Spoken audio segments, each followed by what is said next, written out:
ভবদহ অঞ্চলের জলাবদ্ধতা নিরসনে চলছে নদী খনন প্রকল্প, কিন্তু সেই প্রকল্পের মাটি দুর্ভোগ ডেকে আনছে খুলনার ডুমুরিয়া উপজেলার 2 শতাধিক ভূমিহীন পরিবারের জীবনে।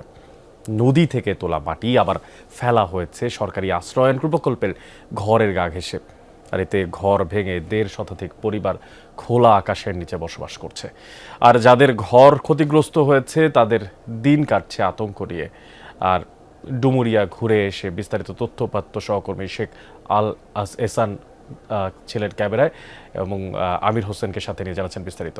রেইনবো অ্যাক্রোপ্লাস্টে অ্যাক্রিলিক এমালশন থাকায় মুছে ফেলা যায় যে কোনো দাগ সহজেই। Rainbow Paints. এটি খুলনার ডুমুরিয়া উপজেলার চুকনগর বাজারের পাশের একটি খেলার মাঠ। বাঁশকাঠ দিয়ে কোনো রকম কুড়েঘর বানিয়ে সেখানে বসবাস করছে 1.5 শতাধিক ভূমিহীন পরিবার। অথচ 5 মাস আগেও তাদের পাকা ঘর ছিল খাবার পানি ও স্বাস্থ্যসম্মত টয়লেটের ব্যবস্থা। এই মাঠের পাশ দিয়ে বয়ে যাওয়া বুড়িভদ্রা নদীর তীরে আশ্রয়ন প্রকল্পে মাথা গোঁজার ঠাঁই করে দিয়েছিল সরকার। সেই ঘরটুকুই ছিল সবচেয়ে বড় সম্বল। সম্প্রতি নদী খননের কাজ শুরু করে সরকার, আর সেই খননের মাটিতে ক্ষতিগ্রস্ত হয়ে পড়ে আশ্রয়ন প্রকল্পের ঘরগুলো। আমি একটা প্রতিবন্ধী লোক, আমার চলার মতন নেই, আমার এমন কোনো জায়গা নেই যে সে একটু দাঁড়াবার জায়গা নেই। খুব কষ্টে আছি। টিউবওয়েল যা ছিল সব বলু দিয়ে সব মাটির তলে দিয়ে গেছে। বৃষ্টি হলে আঁটু সমান পানি হয়, তারপর পানি জল বেরোনোর কোনো জায়গা নেই। ভুক্তভোগীদের অভিযোগ, মাটি ফেলার আগে তাদের জানানো হয়নি, মালামাল সরিয়ে নেয়ার সুযোগও পাননি তারা। অথচ এই ঘরের স্থায়ী দলিল করে দিয়েছিল সরকার। ঘরটা দিয়েছিল তখন আমাদের দলিল করে দিয়েছিল, দেওয়ার পরে আমাদের দলিল কিছু কিছু লোকে যখন লোন দিল, অন্ধকার রাত্রে এসে বেকু দিয়ে এসে ঘর ভাঙচুর, ছোট বাচ্চা পাগল ছাগল নিয়ে কত মানুষ এই জায়গায় বসবাস করে। 200 লোক এই জায়গায় বসবাস করে। খুলনার ভদ্রা নদীর পাশের বরাতিয়া আশ্রয়ন প্রকল্প ও কাঁঠালতলা আশ্রয়ন প্রকল্পের ঘরের পাশেও খননের মাটি ফেলা হয়েছে। এতে 1.5 শতাধিক ঘর ক্ষতিগ্রস্ত হয়েছে। ফেটে গেছে ঘরের দেয়াল, ভেঙে গেছে ঘরের টিন। আতঙ্ক আর ঝুঁকি নিয়ে বসবাস করছেন বাসিন্দারা। ঘরের ভিতরে বারান্দায় মাটি ছিল, চারিপাশ দিয়ে মাটি দেওয়ার কারণে মাঝখান দিয়ে ফাটি গেছে ঘর। তাই আমরা ঘরের ভিতরে বাচ্চা কাচ্চা নিয়ে ঢুকতে পারতেছি না। ব্যাটারির গাড়ি আছে, তা দেন বাড়ির ভিতরে ঢুকোই সাহায্য দিতে পারতেছি, নিজে রাস্তায় চালাই খাবো তাও ওনাকে হাত পা ধরেছি।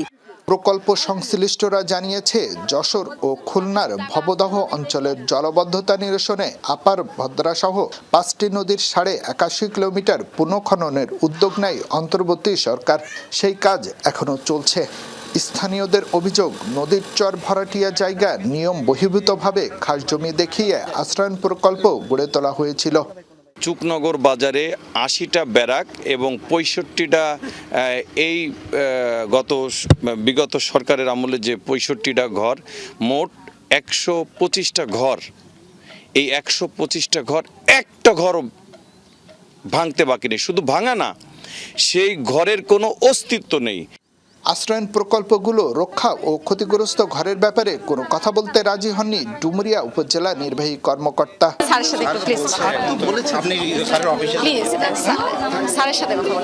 বরাতিয়া আশ্রয়ন প্রকল্প ঘুরে দেখে জেলা প্রশাসক জানান, ক্ষতিগ্রস্ত পরিবারগুলোর জন্য প্রয়োজনীয় ব্যবস্থা গ্রহণ করা হবে।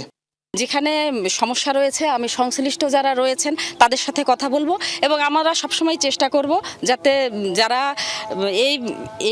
এই কারণে কিছুটা সমস্যায় পড়েছেন তাদের এই সমস্যা কিভাবে সলভ করা যায়। ভবদহের জলবদ্ধতা নিরসন প্রকল্প লাখো মানুষের জন্য স্বস্তির বার্তা নিয়ে এলেও আশ্রয়ন প্রকল্পের ভূমিহীনদের জন্য তা হয়ে উঠেছে নতুন দুশ্চিন্তার কারণ। সরকার আবার তাদের জন্য নতুন আশ্রয়স্থল করে দেবে এমনটাই প্রত্যাশা এসব মানুষের। শেখ আল এহসান, যমুনা নিউজ, খুলনা।